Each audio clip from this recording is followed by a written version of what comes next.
There was a time in the distant past, the 1980s, where Japan's economy was exploding. It was known for being the expensive land of cutting-edge technology, sushi, and now, well, you know, it's not actually that bad. So I always talk about traveling in Japan and how to plan for your trip, etc., because I've been living here for over 6 years now. Zoinks. And a lot of people always ask me, how much do I need a budget?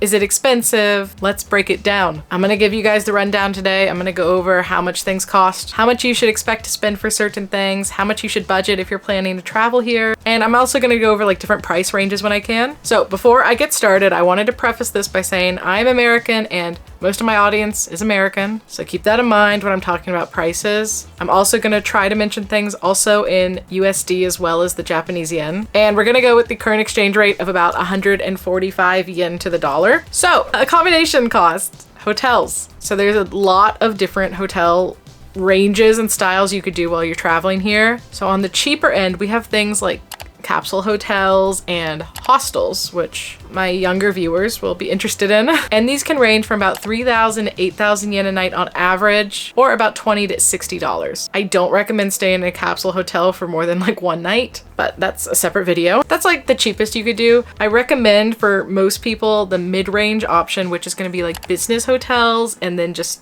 like normal hotels. And this could range anywhere from about 9,000 yen to 20,000 yen, or about $60 to $130 per night for a family of two. By the way, most of these things I'm going to be talking about as if you're in like a couple trip or a friend trip or something. This is the best. This is going to cover the most hotels in Japan. These are very nice. They're clean. They're all you need. And you can go the cheaper end for like $90 a night if you're okay with like a pretty small room, or you can do a more normal hotel room. It's up to you. These can also get more expensive. It just depends on the time and where you're staying. And then luxury options. So of course there's things like the Ritz-Carlton, etc. And that kind of stay is going to start at about 80,000 or 100,000 yen, or like $600 and up, right? But I think what most people who are watching this video are going to be really interested in is ryokans, or Japanese inns. I do recommend staying at one, at least one night if you can do it. It's not for everyone, it's not, but it's very cool. And these do tend to be quite expensive, at least compared to like your standard hotels. So these usually are going to start at about 30,000 or 40,000 yen, and they can go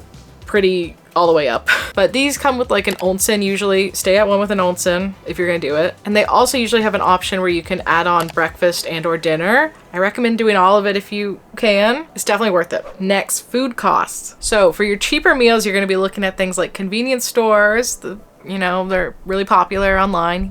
I did just couldn't eat dinner. So for reference, I just had a pasta for about 500 yen. And then there's also going to be like fast food options like, you know, McDonald's. We have Moss Burger, Hanamaru Udon if you're going more Japanese, etc., that kind of thing. And then even local ramen shops. And everything in this category I'd say was probably cost you on average between 500 to 1,000 yen, or about $3.50 to $7. I do think you should have a convenience store meal at least once. You probably will, whether you want to or not, because that's just life. It's fun, you know. So if you want to do a quick meal, like a lunch, for example, from the convenience store, a tea, a sandwich, and some chips are going to cost you about 600 yen, or about $4 US or so. It's pretty affordable. Then your typical meal, which I think most people are going to have most of their meals at, like a mid-range local or chain restaurant, even things like the kaiten sushis, are going to run you between 1,200 to 2,000 yen on average, maybe up to 2,500 if you get a drink. It's very affordable. Personally, when I go out to like dinner here, I usually spend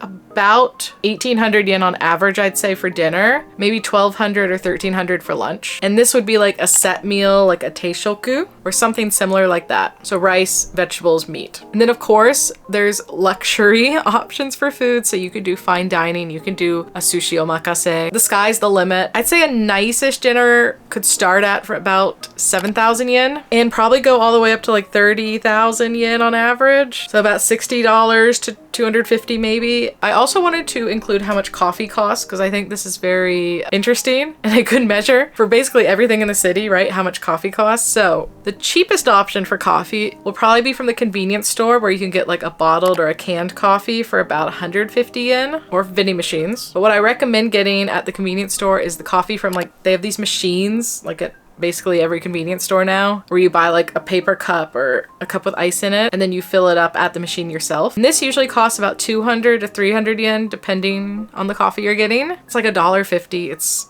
very affordable. It tastes better than the canned coffee, okay? Starbucks, for reference, will cost you 495 yen for a tall latte, or about $3.25. So I think it's a little cheaper than America, but it's not like a steal or anything. And there's a lot of chain coffee in Japan, so I think most of the other places are gonna cost either about the same as Starbucks or maybe like a little cheaper. And then there's, you know, the third wave, like fancy local coffee shops, of course. And usually these places now charge 600 to 700 yen for a latte, about 4 to 450. Now, travel necessities, so things you need to get even before you come to Japan. So first, you really need to get something to stay connected. So you basically have two options. One is pocket Wi-Fi. The cost of this depends, but for a 2-week trip, I'd say you could probably expect to spend about 5,000 yen, or about 35 bucks. And then the other option is just getting a data plan directly for your cell phone. Like basically any hotel here is gonna have Wi-Fi, by the way, except for the Japanese inns. You have to be careful with those. But I really recommend just getting a data plan for your cell phone. It's a lot more reliable than a pocket Wi-Fi. So if you have an older phone, it may be a physical like SIM card, but most newer phones, like from the past 5-6 years, will let you have an eSIM. So all you have to do is like download an app and you install it directly on your phone, and that's it. It's very easy. I do this every time I travel anywhere, and that's why I'm excited to introduce today's sponsor, Saily, which is a new affordable eSIM service brought to you by Nord Security. So one of the biggest problems with things like pocket Wi-Fi and physical data SIM cards is that you have to pick it up usually after you land, and that means once you land, you don't have service immediately. And I don't know if you've ever been in an airport, but they're not exactly known for their great Wi-Fi. So with an eSIM like Saily, all you have to do is download the app on your phone, which you can find through this QR code. Very easy. Choose what country you're going to be traveling to, and then choose the data plan you want. So all you have to do is install the eSIM on your phone and activate it before you travel to your destination. And once you land, you're going to be easily able to connect to the local network. No need to connect to the internet first. So that means you can start texting your family that you've arrived safely as soon as you land. You can get an Uber, you can use Google Maps to find out what train you need to take into the city, etc. It's much more stress-free, worry-free. Also, because Saily is just done through an app, once the Saily eSIM is installed on your phone, there's no need to install a new eSIM for each country you go to, because they have eSIM plans available in over 180 countries, so that means they probably have where you're going, and you'll easily be able to avoid unexpected data roaming fees wherever you go. So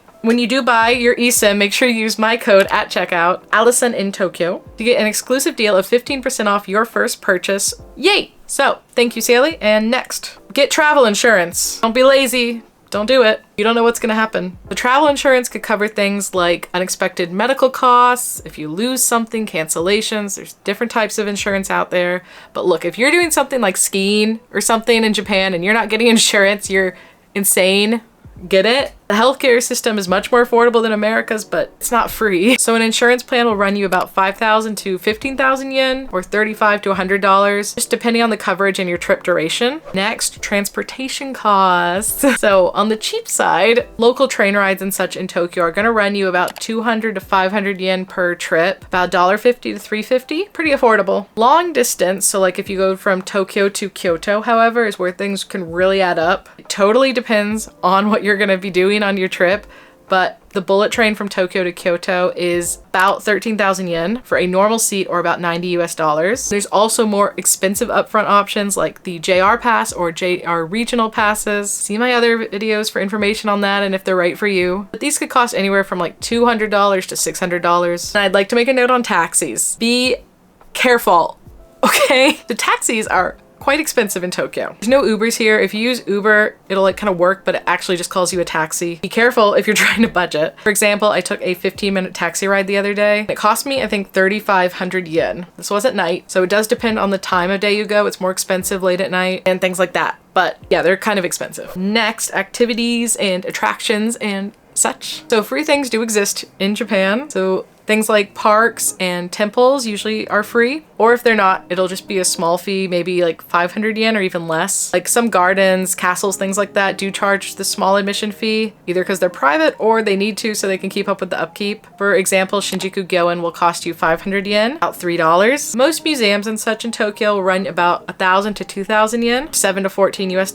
Nothing too crazy, honestly, in my opinion. And there's things like Skytree, Team Lab. These can add up. So Team Lab, for example, costs 4,400 yen or $28. And Disney ticket Depends when you go, but it's like about 8,000 yen, $50. So that category can really add up. Then there's your flight. Okay, so this is the easiest one for you to look up yourself. So just do it, honestly. I don't know where you live. But for example, if you're coming from the US, it'll probably cost you about like somewhere between 800 to 1,400 US dollars for an economy seat, depending on the time of year you're coming. It just depends, okay? So how much do you need to actually budget? So I'm imagining you're going on like a typical trip, you're having a typical day. I'm pretending that it's you and one other person, okay? So per day, I'd expect per person you could spend 10,000 yen for your hotel, 2,500 to 4,000 yen for food, 3,000 yen for activities, then 1,000 yen for public transportation. You're gonna have big travel days, you're gonna have splurges, you're gonna have shopping, which I'm not gonna cover in this video because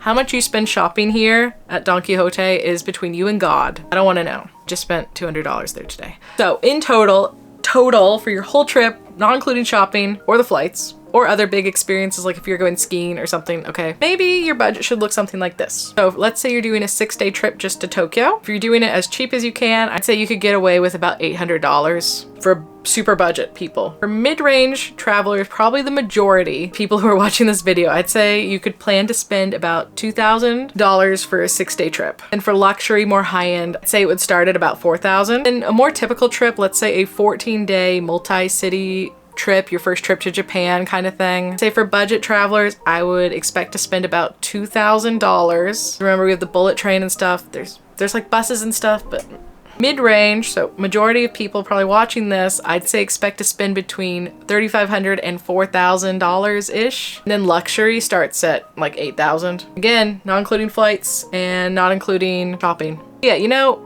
I don't think it's that bad. I don't. It's definitely cheaper to come to Japan than Europe. I was in the Netherlands and France earlier this year. Japan, way cheaper, way more affordable. It's not like this isn't Thailand or something, right? But it's pretty good. So that's my advice. If you've already been on a trip to Japan, please let me know down below in the comments. How much do you think people should budget for their trip? If you're planning a trip, let me know how much you're hoping to spend. Please like the video and subscribe to my channel for more videos about traveling in Japan, my life in Japan, etc., etc. And I'll see you guys back here again soon. Bye!